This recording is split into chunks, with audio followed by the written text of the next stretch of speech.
start the press conference. Jos is going to say a few words, and then we'll take about 3 questions from the UK media, and then we're going to hand over to Brendon. So over to you, Jos. Yeah, thanks. Just to let you all know, I'm going to stand down as England captain. It's the right decision for me. It's the right decision for the team, and hopefully somebody else who can come in and work closely alongside Baz to take the team back to where it needs to be. Okay, thank you, Jos. David, Sheldon from the press Hi, Jos. What prompted you to make this decision? I think it's quite clear. This tournament was going to be important results-wise for my captaincy, and obviously 2 losses and being out of the tournament. With a bit of a hangover of some tournaments before, I think just probably reached the end of the road for me and my captaincy, which is a shame. I'm sad about that, and obviously with Brendon coming in only recently, I was really excited to work closely alongside him and hope for a very quick turnaround and take the team forward. But it's not quite worked out that way, so it just feels like it's the right time for me and also for the team to have a change. Does it feel a bit of relief to sort of make this announcement at all, or was it hard to sort of come to?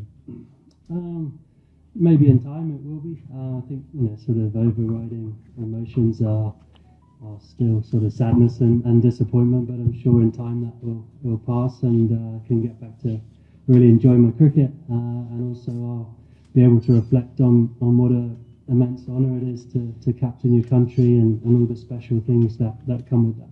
One more from Chris, and then we'll go to Brendon. Check, Jos, are you still determined you're still going to play 50 over cricket for Brendon? Yeah, I'll still be available, so see what the coach wants to do there. Okay, we'll go to Brendon. Any more questions, Chris? Yeah. Thanks. Go ahead, skip that. Hi, Brendon. How you doing? Sorry. Who is captaining the team tomorrow, and is there a long-term successor? Jos is going to captain tomorrow, so it'll be his final game as captain, and the boys will hopefully put in a good show to send him off from his captaincy journey. I want to say, I think I feel incredibly sad for Jos. I think we've all seen over the last couple of years how much he's invested in captaining his country and trying to get the very best out of those guys around him. And people forget that he won a World Cup only a couple of years ago, and that can never be taken away from him. He's done a significant job, often without the best players available, and often around different structures as well. So look, it's incredibly unselfish from Jos to step aside and to leave the post for someone else, and he's still a huge player for us moving forward, and I'm sure we'll look at ways that we can get the best out of him in terms of his role so he can have maximum impact as well. It's probably come a little bit quicker than we all expected. Could I just ask how you found out and when he told you? No. Yeah, Jos texted me yesterday, and I sort of had a bit of an inkling after the game, to be honest. The other night, he texted me last night and said, "Can we catch up, boss?" And so I went to his room and he let me know. And obviously, I'd sort of had a bit of an inkling, so I had a bit of time to process it. My first reaction, I was going to tell him, "Don't worry about it, mate, we'll carry on." But then you start thinking about it, and you see how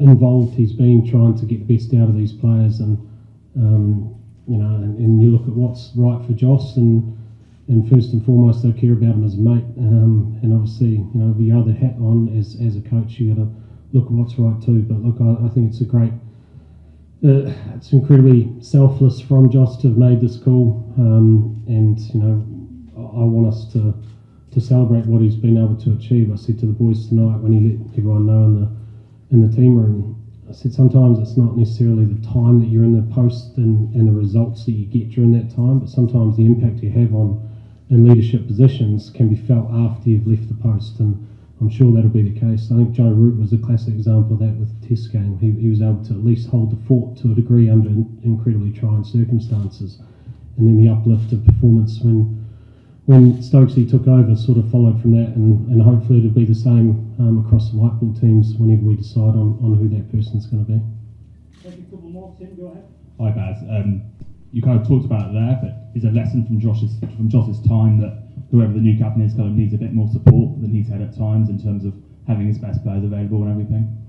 Yeah, I think so, and that's something that Keezy, myself, and us at ECB are trying to ensure is that we give every format as most amount of attention as what we possibly can. It's a tricky balancing act at times, right? Like, look back even on these most recent series, you'd argue that you could rest some players for some test series and try and balance things out across formats. But thankfully, the schedule is easing a little bit.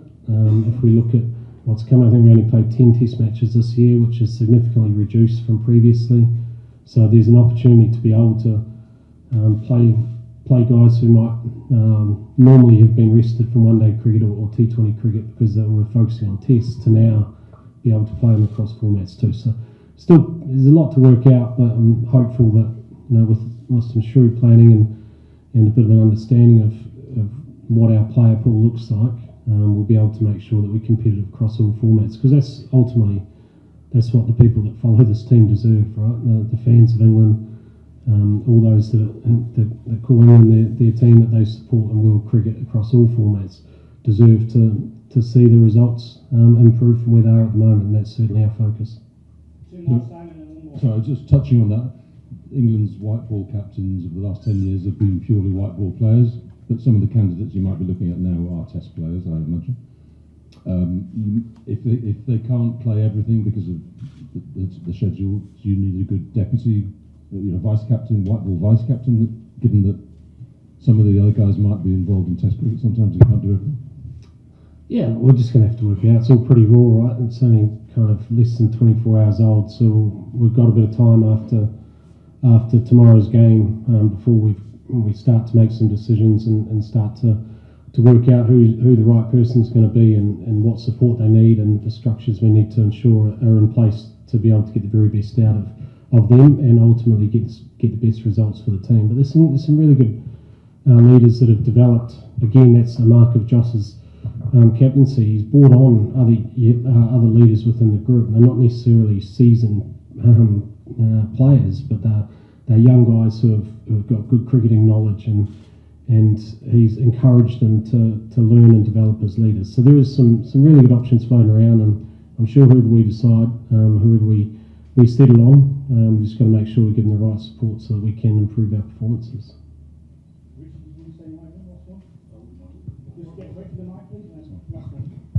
What will be the sort of time frame and process for that selection, Baz? Obviously you've got a bit of white ball cricket for a while, but I guess as coach across all formats now, you'll want to get give credence to each of the three teams. Yeah, you mean in terms of picking the captain? Look, give us a couple of weeks to work things out and sort of digest what's unfolded here. Work out, I guess, what areas we've been short in here, areas which like we may have done okay in, and work out the structure of how we want to do things moving forward. A couple of weeks, we've got 2 months or so before our next assignment, the 4-day test against Zimbabwe, and then into the white ball series against West Indies. So there is a bit of time to be able to work that out, and we've got to make sure as well that Keezy and myself will get together, and those at the ECB, which obviously have a hand in things as well, and just make sure that it's whoever we decide, it feels right, and we give them the most amount of support. I think if we look at this series, this tournament, just touch on this. I think we've had our opportunities in this tournament, and we've played some okay cricket. We've had opportunities in both games which we could have won, and maybe we're sitting here and we're talking about something slightly different. But I do genuinely think that we've got immense talent that sits within English cricket across all forms of the game. It's our job to make sure that we get that talent in the right place and make sure we're making the right decisions around that. But probably the single greatest thing for us, which I've felt, I guess, since jumping into the white ball job, is that these guys are too hard on themselves. They've got immense talent. They just they're desperate to want to perform. It's actually stymieing the ability of us to be able to get the performance we want because they care too much.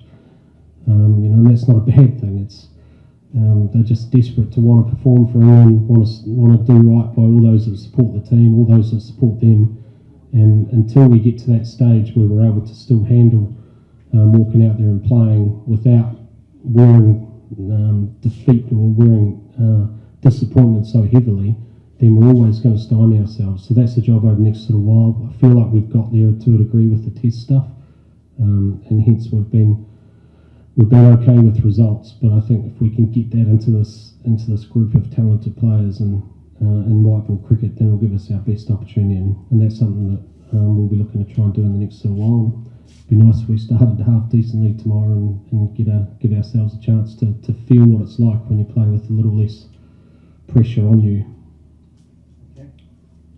Thank you. Happy? Cheers.